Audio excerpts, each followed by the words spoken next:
जय श्री कृष्णा दोस्तों, एक स्टोरी लेकर के आई हूँ सावित्री और सत्यवान की।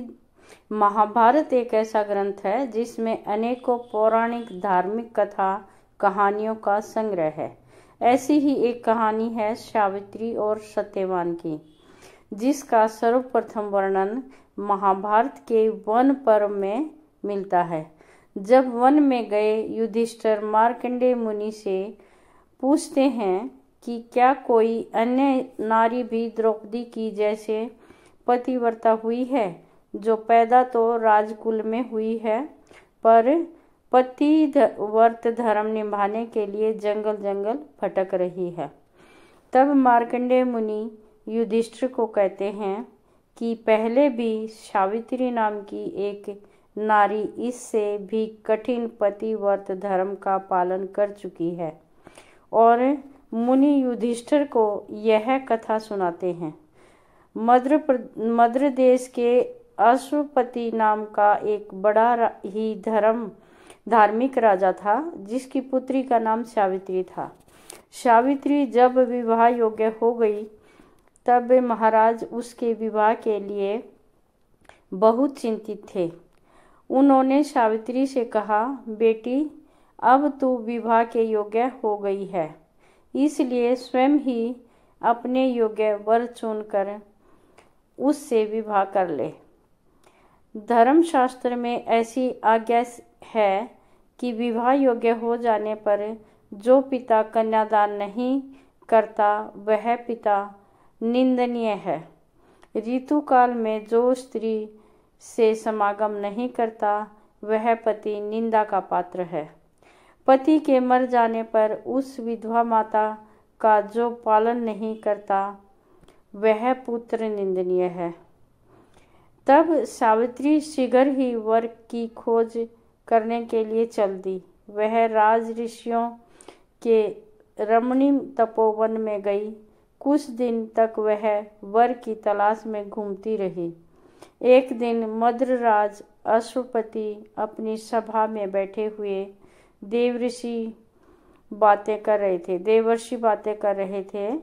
उसी समय मंत्रियों के सहित सावित्री समस्त वापस लौटी। तब राजा की सभा में नारद जी की भी उपस्थित थे। नारद जी ने जब राजकुमारी के बारे में राजा से पूछा तो राजा ने कहा कि वे अपने वर की तलाश में गई हैं।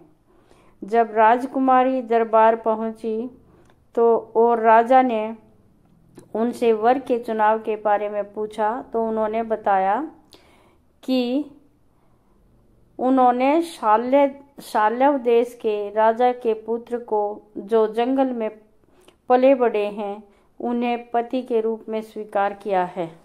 उनका नाम सत्यवान है।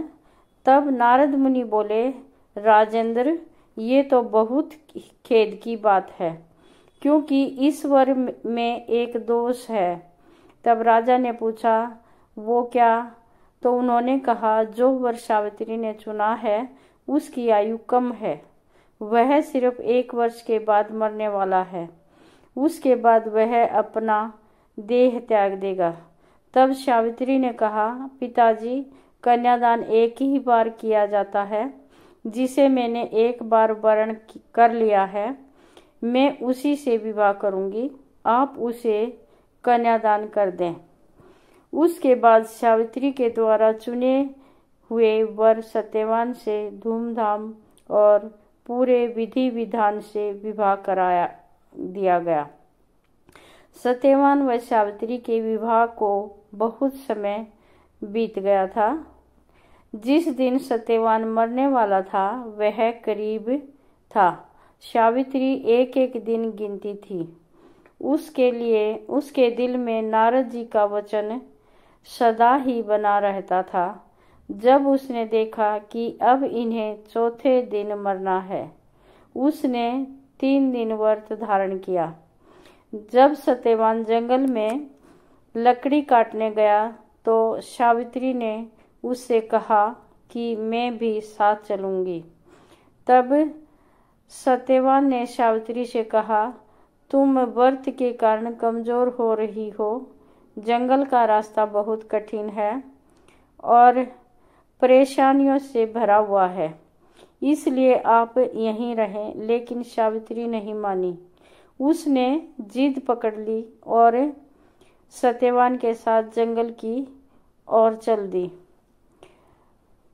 सत्यवान जब लकड़ी काटने लगा तो अचानक उसकी तबीयत बिगड़ने लगी।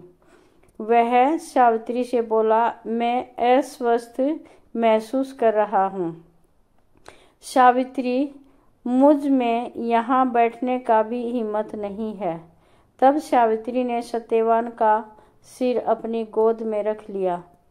फिर वह नारद जी की बात याद करके दिन व समय का विचार करने लगी। इतने में ही उसे वहाँ एक बहुत भयानक पुरुष दिखाई दिया, जिसके हाथ में पाश था। वे यमराज थे। उन्होंने सावित्री से कहा, तू पतिव्रता स्त्री है, इसलिए मैं तुझसे संभाषण कर लूँगा। सावित्री ने कहा, आप कौन हैं? तब महाराज ने कहा, मैं यमराज हूँ। इसके बाद यमराज सत्यवान के शरीर में से प्राण निकालकर उसे पास में बांधकर दक्षिण दिशा की ओर चल दिए। सावित्री बोली, मेरे पतिदेव को जहाँ भी ले जाया जाएगा मैं भी वहाँ जाऊँगी।